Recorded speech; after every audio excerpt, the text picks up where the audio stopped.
રાધનપુર નગરપાલિકા વિસ્તાર ward number 7 માં ચૂંટણીનો બહિષ્કારના લાગ્યા board.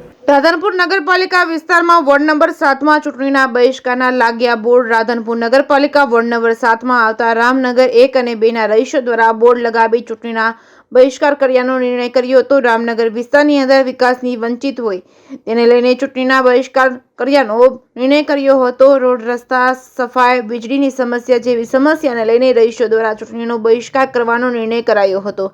Reporting by Manu Thakkar, Radhanpur.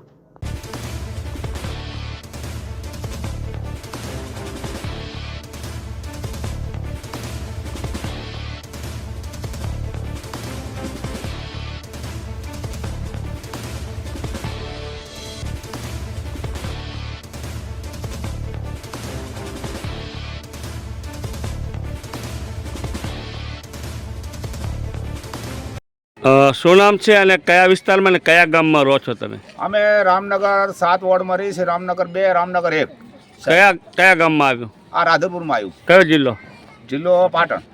અત્યારે તમે કાંઈક બોર્ડ મારે છે લોકસભાની ચૂંટણીનો બહિષ્કાર 2024નો, તો શા બાબતે તમે બહિષ્કાર કરી રહ્યા? અમારે આમાં સાહેબ સુવિધા મળતી નથી।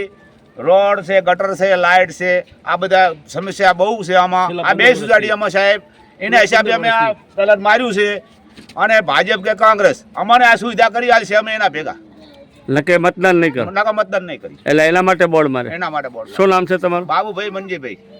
રામનગર 1 અને 2 7 નંબર વોર્ડ કે જ્યાં ચૂંટણીના બહિષ્કારના બોર્ડો લાગ્યા છે, તો મને ખબર પડતા મેં ત્યાંની મુલાકાત લીધી અને લોકોને પૂછ્યું કે તમે આ બેનરો કેમ લગાવ્યા છે, તો એ લોકોએ અમને જણાવ્યું કે અમે પાયાની સુવિધાઓથી વંચિત છીએ, એટલે કોઈ પણ અહીંયા ચાહે ભાજપ હોય કે કોંગ્રેસ આવશે, અમે કોઈને પણ વોટ આપવાનો નથી।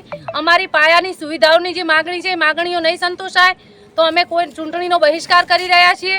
અને મેં એમને સમજાવ્યા પણ એ લોકોએ કીધું કે અમારા સત્વરે કામ થાય, અને ચાલુ સત્તાને મારા 2 હાથ જોડીને વિનંતી છે કે સત્વરે આ વિસ્તારની મુલાકાત લે અને એમને જે પાયાની સુવિધાઓથી વંચિત છે એ લોકોને એમને સુવિધાનો પૂરી પાડે, તો આવનારી લોકસભામાં આ લોકોનો આપણને સપોર્ટ મળી રહે, ન કે સંપૂર્ણપણે એમનો ચૂંટણીનો બહિષ્કાર છે।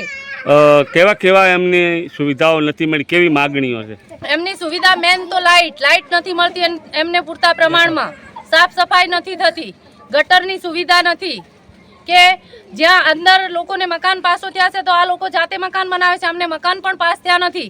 અને નગરપાલિકાના કોઈ પણ અહીંયા ભાજપની રોડની તો સમસ્યા એમને છે જાદુ અનાદિથી, અને 15 વર્ષથી આ લોકો વસવાટ કરે છે અને ગરીબ અને એકદમ મધ્યમ વર્ગ છે। અને હું એક સામાજિક કાર્યકર અને સામાજિક સેવા તરીકે આવી છું અહીંયા એમની મુલાકાતે, અને મેં એમને કીધું પણ કે ના બેન, અમારી માગણીઓ સંતોષાશે ત્યારે જ અમે અમને સપોર્ટ કરીશું। અને બીજું વત્તા એ કે જે જીતેલા છે એ જીતીને જાય છે, જ્યારે ચૂંટણીઓ આવે ત્યારે એ લોકો વોટ માંગવા માટે આવે છે અને વાયદા કરીને જાય છે, અને વાયદાને વચન પછી આવનારી 5 વર્ષ પછી એમની સંભાળ લેતા નથી। એટલે હું સરકારને 2 હાથ જોડીને નમ્ર વિનંતી કરું છું કે સત્વરે આ લોકોની માંગ સંતોષાય, એમના કામો થાય, તો આવનારી લોકસભામાં એમનો આપણને સપોર્ટ મળી રહે।